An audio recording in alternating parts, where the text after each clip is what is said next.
Kasi nga po ang hair ko.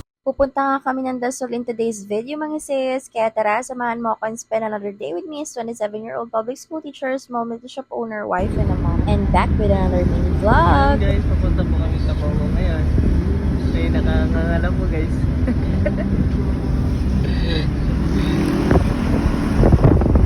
Kita nyo naman dyan sa video mga sis, nakanganga na nga ako kasi tulog na tulog ako sa biyahe. Kasi nga mga sis, parang alas 12 na ata kami nakatulog doon and alas 3 nagising na nga ako. 11 PM ko na nga napatulog doon si Amira sis, hindi ko nga alam, excited ata ang person. And then after nga doon mga sis, ay nag-prepare pa ako ng mga gamit namin. Kaya halos kalahati ng biyahe mga sis ay for the tulog ang person, Chariz. At dahil for the passenger princess nga ang asawa ko dyan mga sis, for the vlog takeover nga siya dyan, buti nga naisipan niya mag-take ng videos, Chariz.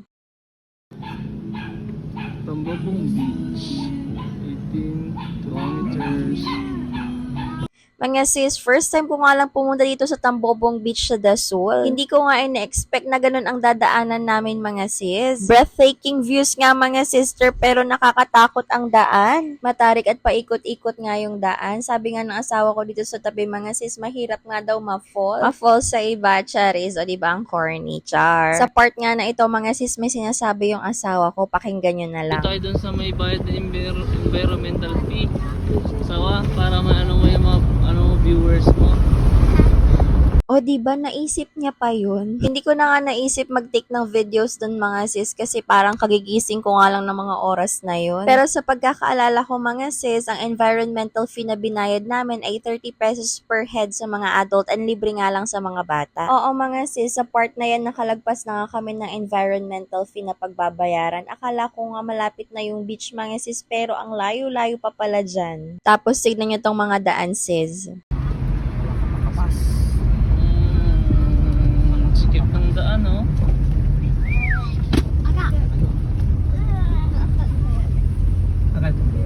I'm so dizzy. Wow! How about Amira? Dizzy na ikaw, anak? Pag si Papa nagdadrive, sasabi mo, so bumpy, Papa. So bumpy. I'm so dizzy. Grabe, dala naman. Kasi nga po ng Papa, yung didrip lang siguro mo di-training. Grabe mo. Plus ang klase lagay ko sa natutusin sa klase dala. Oo, plus la. Binisip.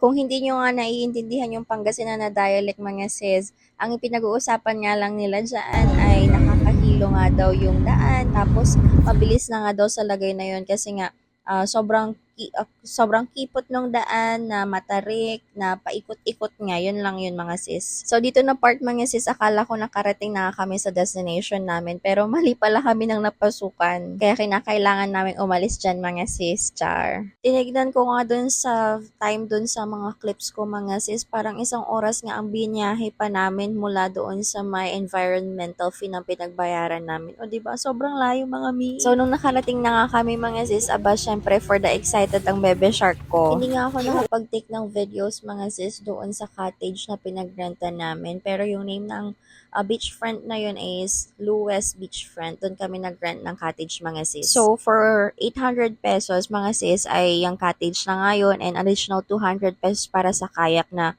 unlimited time na hanggang makauwi kami. So, sa part na to mga sis, ay binibihisan na nga namin si Amira kasi nga fresh from the bed nga siya dyan mga sister. Talagang kinuha na lang namin siya sa higaan kasi hindi na namin siya pinaliguan nun mga sis. Kasi nga maliligo naman na talaga sa beach. At saka hindi na rin namin siya ginising na maaga nun mga sis para hindi siya topakin. Kaya ayan, for the bihis na siya dyan mga sis. O diba, feeling pretty yarn, Charis. So, hindi nga dito nagtatapos ang vlog natin sa Dasol mga sis kasi marami mga tayong mga clips kaso puputulin ko na nga lang dito sa part na to. And comment for part 2. Don't forget to like, follow, share, comment, and subscribe na kayo gananin sa aming YouTube channel. Thank you guys for watching. See you on our next vlog. Bye! Halika, anak.